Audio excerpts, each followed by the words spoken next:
There's a quiet moment that many people experience after coming home from prison, but almost nobody talks about it.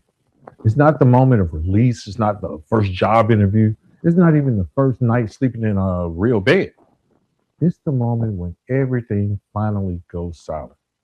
No loudspeaker announcements, no metal doors slamming, no officers yelling, count time, no televisions blaring from every direction, just complete silence.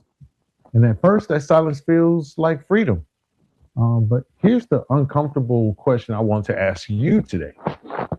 Are you building a fortress of healing or a prison of your own making? Because in the critical first year of reentry, something strange begins to happen. The same privacy you prayed for while you were locked up can quietly start transforming into isolation. You finally have control over your environment. You decide who you talk to, when you leave the house. You decide what conversations you participate in. For those first time, for the first time in years, nobody's watching you every second of the day. That autonomy is powerful, but total silence can also become suffocating. Many returning citizens swing from one extreme to the other. Inside, you lived under constant surveillance. You had no privacy, no quiet, no control of your environment. So when you come home, the natural instinct is to shut the door, turn off the phone, and disappear into your own world. And that's what most of us do and have continue to do to this day.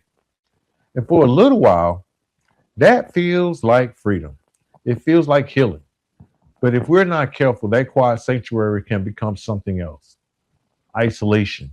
And isolation is dangerous during reentry because the mind that survived years of adapting does not always know the difference between healthy solitude and emotional withdrawal. One builds clarity, the other one builds distance. One strengthens discipline, the other one weakens accountability. So today, we're breaking down something that every person rebuilding their life needs to understand. How do you protect your peace without disconnecting from the people and opportunities that will help you grow? How do you build privacy that restores you without creating isolation that slowly pulls you backwards? Because the goal of reentry isn't just freedom from prison, the goal is freedom into purpose. And sometimes the greatest struggle in that journey is learning how to sit with yourself without disappearing from the world. So today we're talking about the solitude struggle. Let's get into the conviction fiction.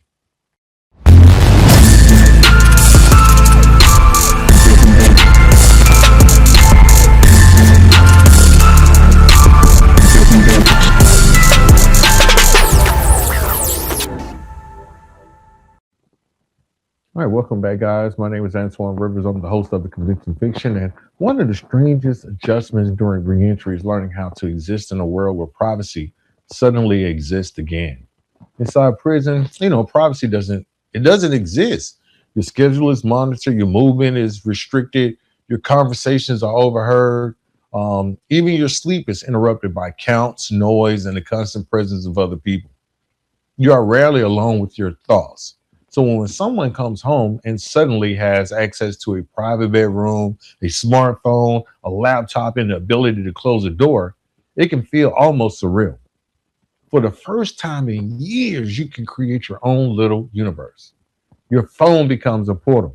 You can watch what you want, listen to what you want, learn what you want, ignore who you want. That freedom can feel like stepping into a digital cocoon, a quiet, controlled environment where you finally get to breathe. And in many ways, that cocoon is necessary. Um, Prison forces your nervous system into a constant state of alertness.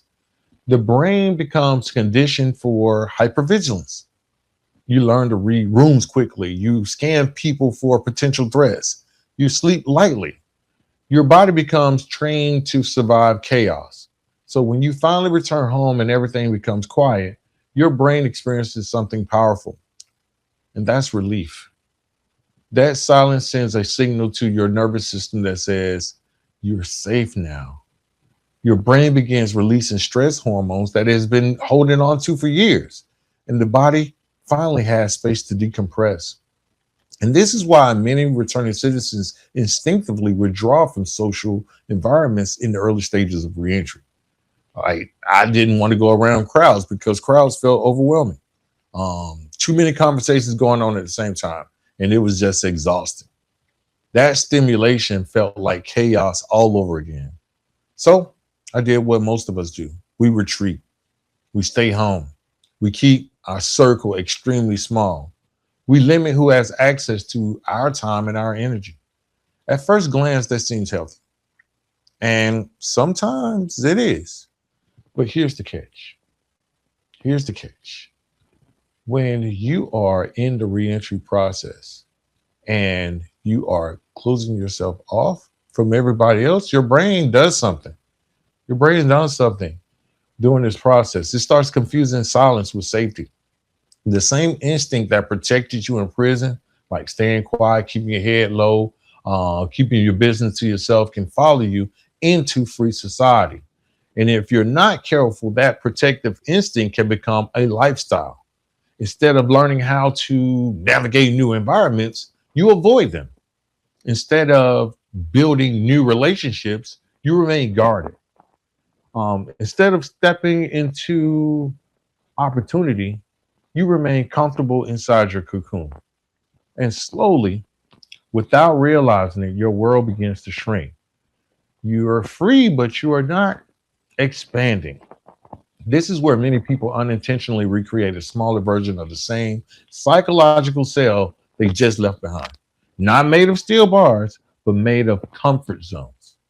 A digital cocoon can easily become a concrete cell of isolation if we don't build intentional structure around our social interactions. Because the first 365 days of reentry are not just about staying out of trouble.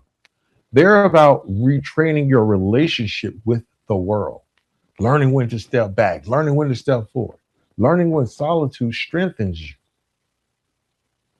and learning when connection is necessary for growth. Freedom gives you privacy, but growth requires participation. And the people who successfully rebuild their lives understand something very important. You cannot hide from the world forever and expect your life to expand. The goal isn't constant social interaction. We're not saying just be out there, but it also doesn't mean permanent retreat. The goal is learning how to move between solitude and connection with intention. Privacy protects your peace, but community, that will protect your future. So we have to find a healthy balance between solitude and healthy social interaction. Now, there's a breakdown for that. There's a way to do that. And we're going to talk about that because none of this solitude is not healthy, right? All solitude is not unhealthy. In fact, some of the most important rebuilding work during reentry happens when no one else is around you. The key difference is intention. There's a massive difference between hiding from the world and preparing yourself to re-enter it stronger. Healthy solitude is not withdrawal. Healthy solitude is all about recovering. Think about it like an athlete. After an intense game, the body needs rest. Muscles repair themselves. The nervous system resets. The mind immediately processes the performance and begins to plan the next performance. Reentry works the same way, guys. Your mind has just come out of one of the most psychologically demanding environments a human being can ever experience. Years of hypervigilance, rigid structure, and emotional suppression don't simply disappear the day you walk out the gate. Your brain needs space to decompress. Your identity needs space to reassemble itself. More importantly, your future needs space to be imagined. That's where restorative solitude comes in. Instead of treating alone time like an escape from responsibility, restorative solitude treats privacy like a personal development lab. Your quiet moments become places where transformation happens. This is the sanctuary mindset. Inside this mindset, solitude, being alone, becomes intentional and purposeful. You're not just sitting around scrolling on your phone or avoiding conversations. You are actively rebuilding yourself. You're reading, you're doing things like writing, you're studying, you're learning new skills. You can also reflect on the choices that brought you to this point and the choices that will move you forward. This is the type of solitude that builds clarity. And clarity, my friends, is one of the most powerful tools a returning citizen can ever develop. Because when you come home, the world is moving fast. Bills show up, responsibilities start to stack up. People expect things from you immediately, even though you don't got much to work with. It can feel like you're trying to rebuild your entire life while running on emotional fumes. So it's very important to pace yourself and be ready for what's going to come ahead because structured solitude actually becomes one of the most important things you can do. Instead of randomly disappearing from the world, you create intentional recovery windows.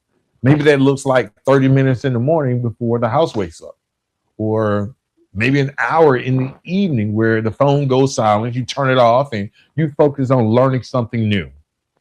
Maybe just a weekend routine when you sit down and evaluate your progress, your goals, and your mindset. The whole point of this is your solitude becomes active, not passive. You're not just resting, you're recalibrating. Another powerful shift happens when you begin treating solitude like a high performance recovery tool instead of a hiding spot. Inside prison, time often moves slowly. Days blend together. Survival becomes like the main focus of it all. But outside, time becomes one of your most valuable resources. And when used correctly, solitude allows you to take control of that resource. Those quiet moments become places where ideas are formed, plans are written down, new skills are developed, confidence slowly begins to grow. Because every time you invest in yourself privately, you show up stronger publicly. But here's where many people make a mistake. They assume solitude automatically leads to growth. And my friends, it does not. Passive solitude can quickly turn into stagnation. If you spend hours alone replaying old mistakes, worrying about what people think, or scrolling endlessly through social media, your solitude is not serving your future. It's feeding your anxiety. That's why restorative solitude requires active reflection. Reflection means asking yourself real questions like, what am I building? What habits am I developing? What skills am I learning? Or better yet, what kind of person am I becoming this year? These are the kind of questions that transform quiet moments into strategic growth periods. Because solitude, when used correctly, becomes a powerful tool for self leadership. And self leadership is critical during reentry. It's one of the most important things that you can do. Now, we have a lot of important things that we have to do when we're reentry, but we have to find that place to balance it all because no one is standing over you, telling you where to move, where to go, what to do next, what to eat. You have autonomy now, which means you also have responsibility. Restorative solitude helps you develop the internal discipline needed to manage that freedom. It allows you to build your next chapter intentionally, instead of reacting to whatever life throws at you. But as powerful as healthy solitude can be, there's a fine line, a very important line. And that's when when this line gets crossed, because I'm going to tell you about it. I know you guys are interested. What line is he talking about? But when this line gets crossed, privacy can quietly turn into something much more dangerous. In the next segment, we're going to talk about how to recognize when your peaceful quiet has slowly turned into a silent retreat from the very support system that could help you succeed. So, before we get into that fine line, I know everyone's like clamoring, when are you going to talk about the fine line? First, I do want to give a call to action. Please, all love the Conviction Collective. Anyone that is going through the recovery process, go check out our website at the convictionfictionpodcast.com. We have some merch on there. We have the books on there. All of these are designed to help you along your reentry journey. And it's very important to support the mission because at the end of the day, the mission is you. All right. So we were talking about that fine line. I had to do my little plug there for the convictionfictionpodcast.com. We do have some cool stuff over there. Go check it out. Back to solitude. Solitude becomes dangerous when it starts being intentional and starts becoming automatic. And one of the hardest things about reentry is that withdrawal can feel peaceful at first. You avoid drama, you avoid conflict, you avoid people who don't understand your journey. On the surface, it looks like maturity, but if we're honest, sometimes it's also avoidance. The line that I was talking about, the line between protecting your peace and isolating yourself can be incredibly thin because growth requires friction. Growth requires conversations that feel uncomfortable. It requires people who challenge your thinking and hold you accountable when your motivation starts slipping. But isolation removes all of that. When you retreat too far into your own space, you also remove the mirrors that helps you see yourself clearly. And without those mirrors, your mind can start playing tricks on you. Old narratives start creeping back up. Old doubts begin whispering again. You start listening to those people that say you can't make it. You start listening to those people that say you still the same person. You start telling yourself things like nobody really understands me anyway. I'm better off handling things on my own, and people are just going to judge me anyway. I have no way around it. Now, those thoughts may feel protective, but they slowly build walls between you and the very relationships that could help stabilize your life. This is what I call the silent retreat trap. It's when privacy turns into prolonged absence from the world. And the red flags start showing up quietly. You stop answering phone calls. You delay responding to messages. You start declining invitations to events that could help actually expand your network. And convince yourself that staying inside your comfort zone is safer than stepping into rooms where people don't know your story yet. And before long, your circle shrinks down to almost nothing. Now, here's where it gets even more complicated. I know you didn't think it could, but isolation doesn't just disconnect you from positive influences, it can also reconnect you to old habits like alcoholism, like drug use, like hanging around people that you hung around before you got prison that were not having your best interests at heart. Because when people isolate themselves, they often fall back into those same environments. It's just a matter of nature. Maybe that means, like I said, reconnecting with those same individuals we were around before. Um, you know, spending time with those people can sometimes make us forget what a challenge looks like when we're trying to grow. Maybe it means like numbing ourselves with distractions like alcohol and drugs instead of confronting the difficult work of rebuilding. And suddenly, the quiet sanctuary that we created for peace has now become a bridge back to old patterns. That's why accountability becomes essential during this stage of reentry. One of the most powerful strategies you can implement is something I call forced transparency. Forced transparency basically means intentionally allowing someone you trust to see what's really happening in your life. Not the polished version, not the highlight reel, not what you put on Instagram, but the real version. This could be a mentor, a counselor, maybe a member of the clergy, a trusted friend. It could even be a community leader. Just someone who has permission to ask the hard questions. Someone who can notice when your silence becomes too long. This person can actually say, "Hey, you've been disappearing lately, man. What's going on with you?"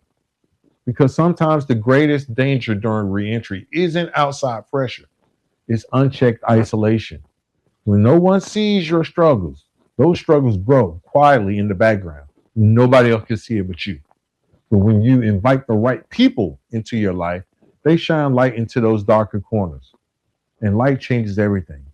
Transparency forces growth. It forces you to articulate what you're feeling and to acknowledge when you're drifting. And more importantly, it reminds you that you're not supposed to rebuild your life alone. One of the biggest lies many returning citizens carry is the belief that they must prove their independence by building everything by themselves. And let me tell you something, independence doesn't mean isolation, it means responsibility. And responsible people understand the power of healthy support systems. You can still protect your privacy. There's nothing wrong with protect your privacy, but at the same time, you must And I repeat, you must understand that under controlling your environment, choose who gets access to your time. That's all good and well. But disappearing from the world completely isn't strength. It's surrendering to the very loneliness that can derail progress.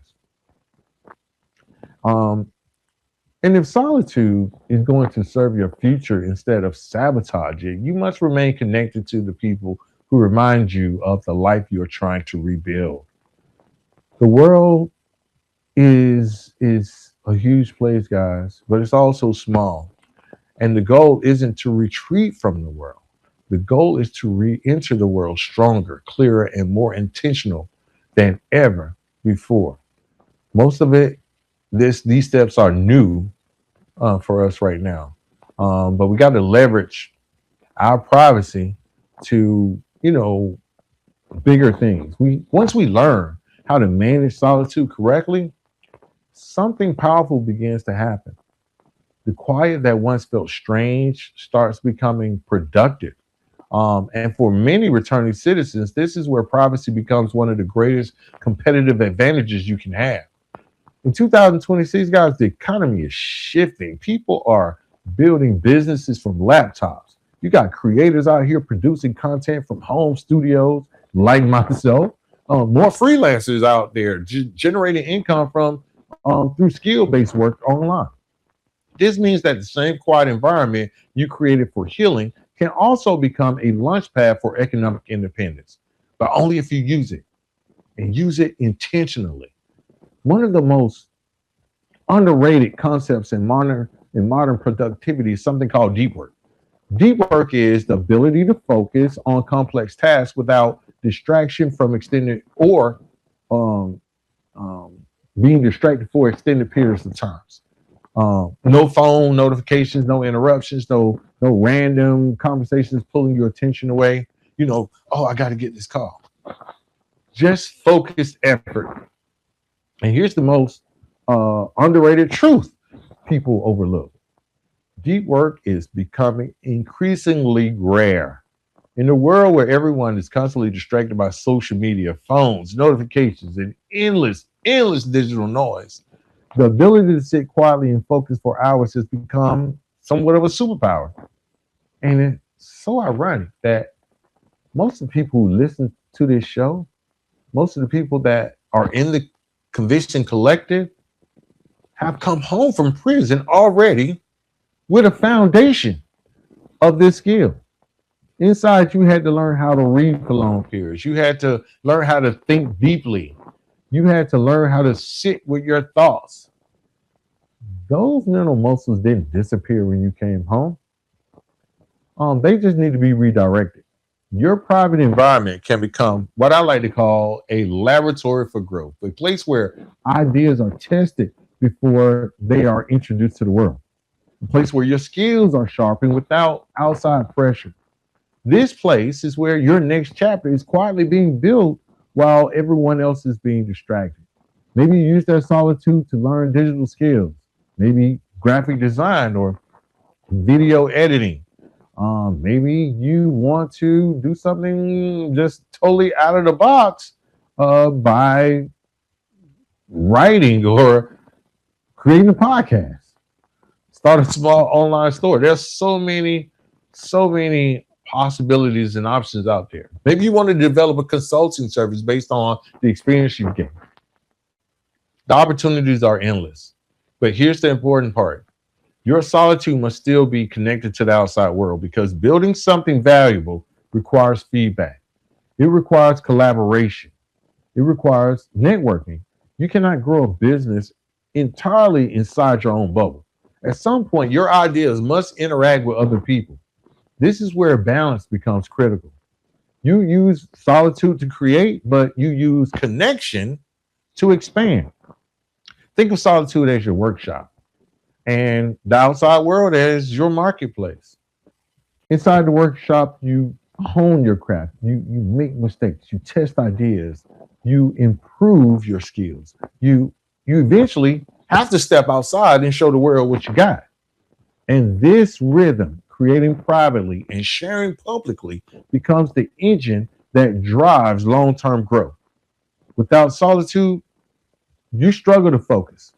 Without connection, your work never reaches its full potential. The most successful entrepreneurs learn how to move between these two environments strategically. They protect their focus when they are building, and they open their network when they are expanding.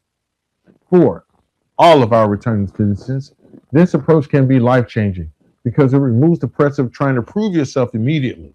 Instead of chasing validation, you build quietly. You develop your skills, you refine your ideas, and you become excellent at something. Then, only then, when the time is right, you step forward with confidence because you know the work has already been done. Your solitude becomes preparation, not avoidance. The most focused entrepreneurs must protect themselves from burnout. If every quiet moment becomes work, you eventually exhaust yourself. And that's why balance still matters. And it happens to everyone, including myself. If you can remember a couple of podcast episodes ago, I shared my experience with burnout. I think I went off the grid for maybe a month. I learned three things. Solitude has to serve three purposes, and those purposes are reflection, creation, recovery. Solitude, again, it has to support these three purposes. You have to have reflection, creation, and recovery. When those three elements exist together, privacy becomes one of the most powerful tools in your reentry journey. Because instead of isolating from opportunity, your quiet environment becomes the place where opportunity is actually created. All right, so let's get into the ultimate goal of reentry, and that's all about freedom. It's sustainable autonomy. Now, that means building a life where you control your environment, your decisions, your relationships, and your direction without falling back into the chaos that once controlled you. While autonomy without structure quickly becomes instability. And this is where many people struggle. After years of rigid schedules like strict supervision and external control, freedom can feel overwhelming. No one is telling you when to wake up, when to go to work, or how to make your bed or how to structure your time. For some people, that freedom becomes productive. For others, it becomes unstructured isolation. That's why you have to have a system that helps you measure your balance between solitude and connection. One simple tool you can use is the reentry battery scale. Now, this is a concept. Think of it like this. Think of your mental and emotional energy like the battery on your phone. Sometimes it's fully charged. Sometimes it's running low. Sometimes it's sort of in the middle. And just like your phone, you have to recognize when it's time to recharge, right? So on a scale from 1 to 10, ask yourself this question each day. How full is my reentry battery today? If you're at an 8, 9, or a 10, your energy is strong. That's a good day to engage with the world. Attend meetings, network, reach out to mentors, and take advantage of every opportunity. But if you're sitting at a 3 or a 4, your battery is telling you something different. You might need solitude. You might need time to reflect. You might need time to recharge. You might need time to reset your focus. This daily awareness prevents two common mistakes during reentry. That is over isolation and overexposure. Too much isolation disconnects you from opportunity. Too much exposure drains your mental energy. But when you learn to monitor your internal battery, you start making smarter decisions about where your time and attention should go. Another critical piece of sustainable autonomy is building clear boundaries, both physical and digital. We know about the physical boundaries, right? We know who we're going to give access to. We know who we're going to give our time, right? Um, but those physical boundaries protect your environment. Maybe that means creating a dedicated workspace where you can think clearly without distractions. Maybe it means limiting who has access to your home or designing your day so that your mornings belong to you before the outside world begins demanding your attention. Then there are your digital boundaries. Now, this is going to be tough. In today's world, your phone can easily destroy the peace you work so hard to create. And I'm going to tell you why. Because there are constant notifications. There are endless scrolling. Someone's on the social media doing more than you, or you think they're doing more than you. You got opinions from other people. If you're not careful, the same device that connects you to opportunity can also overwhelm your focus. That's why many high performing individuals intentionally control their digital exposure. We want to have scheduled times for messages. We want to limit our social media consumption. And what about focusing work periods where the phone is completely silent? No phone at all. These boundaries protect your mental clarity. And we got to remember, boundaries are not walls, guys. They are filters. They allow the right people and the right opportunities to reach you while keeping distractions out. When those boundaries are combined with intentional solitude and strategic connection, something life changing begins to take shape. You begin building a life that is both peaceful and productive. You're no longer reacting to chaos. You are designing your environment, designing your time, designing your future. And that leads to the final vision I want you to hold on to. Your independence is not meant to isolate you from the world. Your independence is meant to position you within the world. The goal is not to retreat into silence forever, guys. The goal is to build a life where your peace fuels your purpose, where your solitude sharpens your vision, and your connections expand your opportunities. Because let me just keep it plain with you. Freedom is not just the absence of a prison cell. Freedom is the ability to wake up each day and move intentionally toward the life you're building. That's what freedom is to me. And that's how I would like for you guys to define freedom. Right? So I am going to just share that,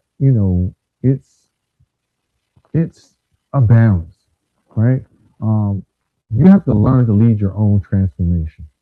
And, if I could like do it all over again, if I could just replay where I am and where I've been, then of course, like everyone else, it's going to require both solitude and community together, you know?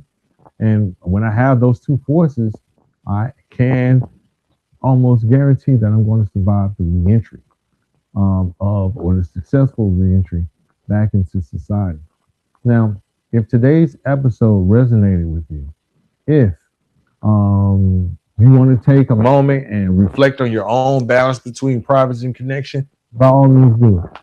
But I just want to remind you to ask yourself honestly, are you using solitude to rebuild or are you using it to hide? Because the truth is the journey home is not meant to be walked alone. And that's exactly why this platform exists. If you believe in this mission, if you believe in changing the narrative, if you believe that transformation is real, I want you to take one simple action today. And let's go visit our website over at the convictionfictionpodcast.com and support the mission. Because at the end of the day, like I said earlier in this podcast, you are the mission. So if this conversation added value to your journey, be sure to like, share, subscribe, comment, and invite someone else into the conversation. Bring another voice into the Conviction Collective. Because every time we share these stories, every time we have these types of discussions, we push the narrative forward. And we remind the world that redemption isn't just possible, it's powerful. Until next time, guys, keep moving forward. And just like that book up here, right? We got no turning back and we got to keep moving forward. All those can be found on the podcast. We got to keep proving that our past does not define our purpose. See you guys next week.